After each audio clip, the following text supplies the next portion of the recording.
Love and Death by Sarojini Naidu. Sarojini Naidu is the most lyrical of the Indian English poets. Because of the sweetness and musicality of her verse, she was fondly called by Mahatma Gandhi Bharatiya Kogila, or the Nightingale of India. She played an important role in India's freedom struggle and also promoted women's rights. She was a great politician. She became the first woman governor of India. At the age of 12, she wrote a play, Mahir Munir, and due to it, she earned a scholarship and went abroad for further studies. She was a sensitive poet and wrote poetry based on the beauty of the simple joys and sorrows of life. Her poetry included children's poems, nature poems, poems on love and death, etc. In the early phase of her poetic career, she was enamored by British romantic poets and imitated them in her poetry. But on the advice of a person called Edmund Morris, she tried to reveal the heart of India. Her major works are The Golden Threshold, The Bird of Time, Muhammad Jinnah, The Broken Wing, The Feather of Dawn, The Indian Fantasy, Ecstasy, The Queen's Rival, The Royal Tombs of Golconda, The Snake Charmer, etc. The poem is actually a sonnet from her collection, The Bird of the Time. It's in the form of a Petrarchan sonnet and is divided into an octave and a sestet.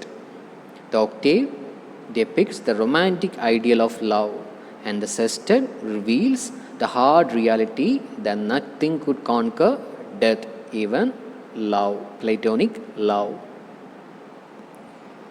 The speaker of the poem is probably a female. She believed that her love would save her lover from the clutches of death, but finally she realizes that it was only a fanciful dream.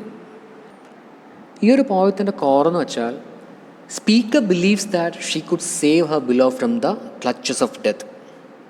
She is actually dreaming. അവർ സ്വപ്നം കാണുമായിരുന്നു.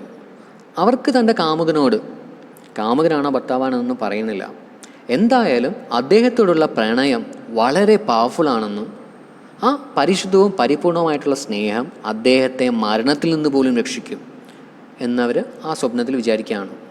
പക്ഷേ ഉറക്കം എണീക്കുമ്പോൾ, അല്ലെങ്കിൽ ആ സ്വപ്നം അവസാനിക്കുമ്പോൾ, അല്ലെങ്കിൽ ഒടുവിൽ ആ കാൽപ്പനിക ചിന്താഗതിയിൽ നിന്ന്, ആ ഒരു ഫാൻറ്റസിയുടെ ലോകത്തിൽ നിന്ന് യാഥാർത്ഥ്യത്തിൻ്റെ ലോകത്തിലേക്ക് എത്തുമ്പോൾ അവർ മനസ്സിലാക്കുന്നു തൻ്റെ പ്രണയത്തിന്, തൻ്റെ കാമുകനെ മരണത്തിന് വിട്ടുകൊടുക്കാതെ രക്ഷിക്കാനാവില്ല. എന്തിന്? ഒരു നിമിഷത്തേക്ക് അദ്ദേഹത്തിൻ്റെ ജീവിതം നീട്ടുവാൻ പോലും അവരുടെ പ്രണയത്തിന് സാധിക്കില്ല എന്നവർ മനസ്സിലാക്കുകയാണ്, തിരിച്ചറിയാണ്. അപ്പോൾ ഈ പ്ലേറ്റോണിക് ലവിനെ കുറിച്ചുള്ള ആ ഒരു റൊമാൻറ്റിക് കൺസെപ്ഷൻ തെറ്റാണ്. റിയാലിറ്റി മറ്റൊന്നാണ് എന്നാണ് കവിയത്രി ഈ കവിതയിലൂടെ പറയുന്നത്.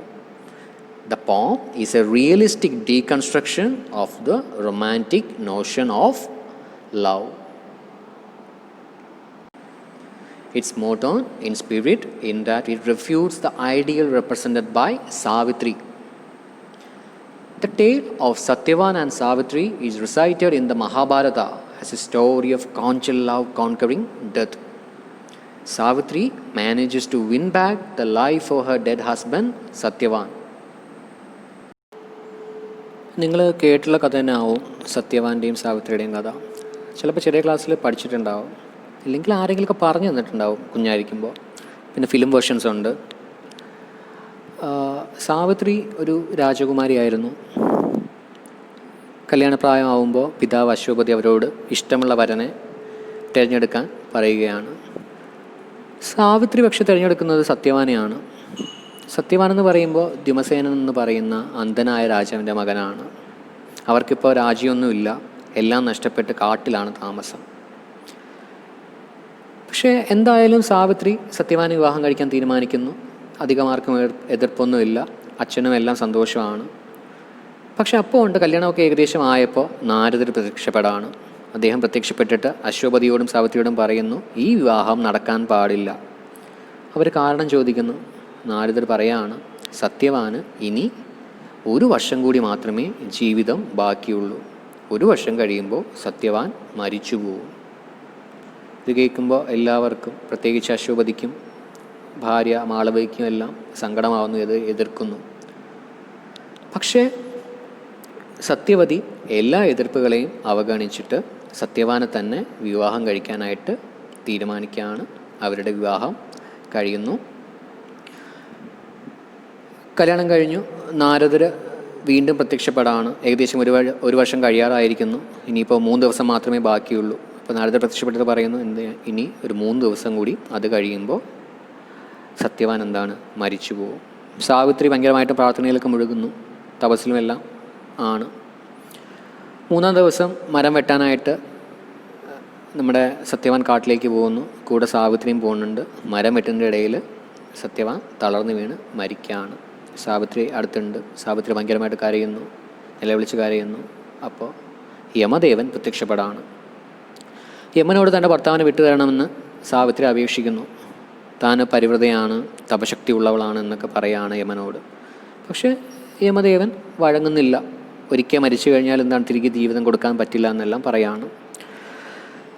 പരലോകത്തേക്ക് യമൻ്റെ പിന്നാലെ കരഞ്ഞ അപേക്ഷിച്ചുകൊണ്ട് സാവിത്രി നടക്കാണ്, വിടാതെ നടക്കാണ്. യമൻ പലതവണ പോകാനായിട്ട് ആജ്ഞാപിക്കുന്നുണ്ട്. പക്ഷേ സാവിത്രി തിരികെ പോകുന്നില്ല. ഒടുവിൽ ഒരു നിവൃത്തിയുമില്ലാതെ യമദേവൻ എന്താണ്, ഒരുപാട് വരങ്ങളെല്ലാം കൊടുക്കുകയാണ്. എന്തിനാണ്, സാവിത്രി തിരികെ പറഞ്ഞു വിടാനായിട്ട്.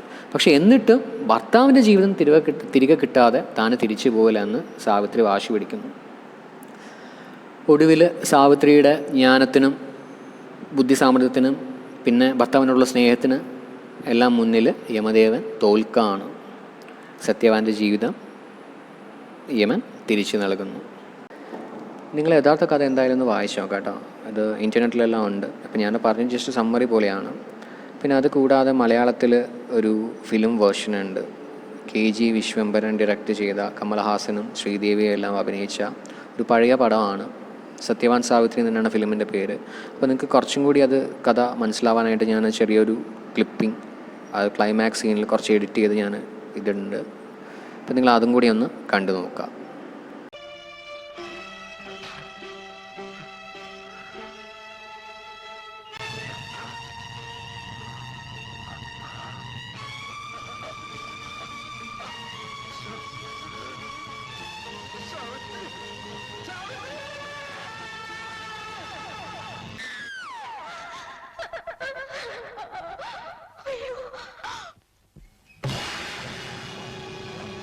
യമനാണ്. സത്യവാന്റെ ജീവൻ കൊണ്ടുപോകാനാണ് ഞാൻ വന്നത്. നീ നമ്മെ പിന്തുടരുകയാണോ? ഭർത്താവിനെ പിന്തുടരുന്നതാണ് ഭാര്യയുടെ ധർമ്മം.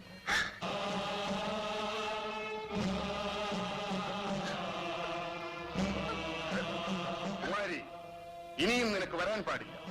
ശരീരം മണ്ണാണ്. മണ്ണിനും വിണ്ണിനും ബന്ധമില്ല. പോകൂ. സാവിത്രി, നീ സമർത്ഥയാണ്. സ്ത്രീധർമ്മത്തിന് കളങ്കലേശമേൽക്കാത്തവളാണ്. വിശുദ്ധമായ ആ സ്ത്രീധർമ്മത്തിന് മുൻപിൽ ഈശ്വരന്മാർ പോലും നിസ്സഹായരാണെന്ന് നീ തെളിയിച്ചു. ഞാനിതാ സത്യവാന്റെ ജീവൻ തിരിച്ചു തരുന്നു.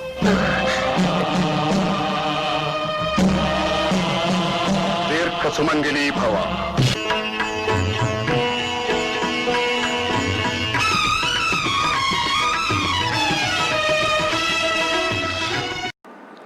Now I will read the poem. I dreamed my love had set thy spirit free, enfranchised thee from fate's overmastering power, and grit thy being with a scaleless dower of rich and joyous immortality. Of love I dreamed, my soul had ransomed thee in thy long, dread, incalculable hour, from those pale hands at which all mortals cower, and conquered death by love like Savitri. When I awoke, alas, my love was vain, even to annul one throe of disdained pain, or by one heartbeat to prolong thy breath. O love, alas, that could not assuage the burden of thy human heritage, or save thee from the swift decrees of death.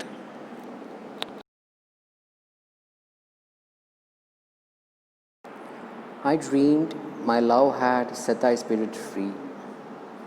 The speaker dreams that her love has freed her beloved from the pale hands of death. enfranchise thee from fate's overmastering power. Enfranchised means to set free. She dreams her love has enfranchised her beloved from fate's overmastering power. That is the domineering power of fate. വിധിയുടെ അല്ലെങ്കിൽ മരണമാകുന്ന വിധിയിൽ നിന്നും താൻ സ്നേഹിക്കുന്ന വ്യക്തിയെ രക്ഷിച്ചു എന്നാണ് speaker സ്വപ്നം കാണുന്നത്. The speaker imagines that her loves give her beloved the scathless, which means harmless, scatheless dowry of immortality, which like an armor girded or covered or enveloped or protected him from death. She dreams that her soul, which is brimming with love, has ransomed her man from that incalculable hour of death, like Savitri had saved Satyavan. എല്ലാ മനുഷ്യരും ഭയക്കുന്ന മരണത്തിൻ്റെ ആ വിളറിയ കരങ്ങളിൽ നിന്നും ആ ഭീതിജനകമായ പ്രവചിക്കാൻ പറ്റാത്ത എന്നാൽ എപ്പോൾ വേണമെങ്കിലും സംഭവിക്കാൻ ഇടയുള്ള മരണം, ആ മരണം നമ്മളെ തേടിയെത്തുന്ന ആ ഒരു നിമിഷത്തിൽ നിന്നും ആ ഒരു നിമിഷത്തിൻ്റെ ഭീതിയിൽ നിന്നും തൻ്റെ ബിലോഡിനെ രക്ഷിച്ചു എന്നാണ് അവർ സ്വപ്നത്തിൽ വിചാരിക്കുന്നത്.